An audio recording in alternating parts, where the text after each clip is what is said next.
કરીને સૌથી પહેલાં તો એક બજારની ચાલને તમારી પાસેથી સમજવી છે, કારણ કે જુઓ છેલ્લા 5-6 દિવસથી આપણે જોઈ રહ્યા છીએ સતત એક બજાર આપણને એફઆઈઆઈએસ તરફથી વેચવાલી જોવા મળી રહી છે. ધીરે ધીરે આપણને Q1ના અપડેટ આવતા જોવા મળી રહ્યા છે, જ્યાં આગળ એફએમસીજી ફરી પાછું એક વખત રિવાઇવલના થોડાક સંકેતો દર્શાવી રહ્યું છે. બેન્કિંગની અંદર પણ એક થોડાક અપેક્ષા કરતાં થોડો ઓછો ગ્રોથ અત્યારે Q1માં તો અપડેટની અંદર આપણને જોવા મળી રહ્યો છે.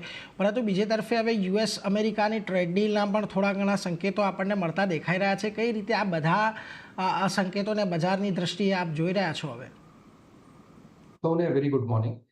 ખાસ કરીને આઈ થિંક સૌથી પહેલા ગ્લોબલ સંકેતોની વાત કરીએ તો again we know for the fact કે જે 9 જુલાઈના ટેરિફ લાગવાના હતા એ હજુ પોસ્ટપોન કર્યા છે ને હવે ઓગસ્ટમાં એને ડિલે કર્યા છે. એટલે આઈ થિંક ક્યાંક જે ક્રેડિબિલિટી છે in terms of what impact ટેરિફ્સ can bring to the global trade, any I think credibility ઘટી રહી છે. અને ઇટ સીમ્સ કે યુએસ પાસે પણ ઓપ્શન નથી કે જો એ લોકો કન્ટિન્યુઅસલી હાયર ટેરિફ રેજીમ પર રહે છે તો ત્યાંના કન્ઝ્યુમર્સને જે ઇન્ફ્લેશનરી પ્રેશર નડે છે, જેના લીધે યુએસ ફેડ આજની તારીખમાં I think aggressively rate cut નથી કરતા, which is what the president wants. એટલે આઈ થિંક ક્યાંક the expectation of rate cut is making this delay in tariff નેગોશિએશન્સ.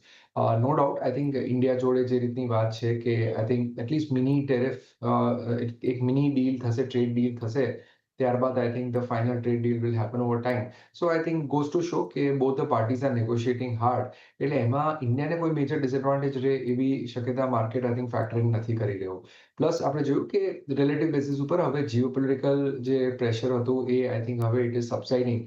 Oil is started to cool off, bond yields have started to cool off, જેના લીધે I think global flows ફરીથી આઈ think India તરફ આવી શકે છે. અમારું એવું માનવું છે કે આઈ થિંક ઇન્ડિયન માર્કેટ જે રિસન્ટ રેલી વિટનેસ કરી છે, both in terms of the large cap and mid cap small caps, I think is factoring in the current good news. અને આઈ થિંક આગળ જતા હવે અહીંયાથી ફર્ધર રીરેટિંગ જે છે એ ટોટલી ડિપેન્ડ કરશે કે whether earnings grow upwards of 12% or not. કારણ કે સિંગલ ડિજિટ અર્નિંગ્સ હોય છે તો આ પ્રકારના મલ્ટિપલ્સ આઈ થિંક જસ્ટિફાઈડ નથી રહેતા. અને આપણે જોઈશું કે ઘણા sectors I think will have to be very very sector and stock specific. Broad base rally I think it seems to be over. એટલે હવે બહુ સિલેક્ટેડ નેરો રેલી આવશે. ડોમેસ્ટિક ફ્રન્ટ ઉપર I think RBI is making all the right calls. Growth oriented strategy રહી છે.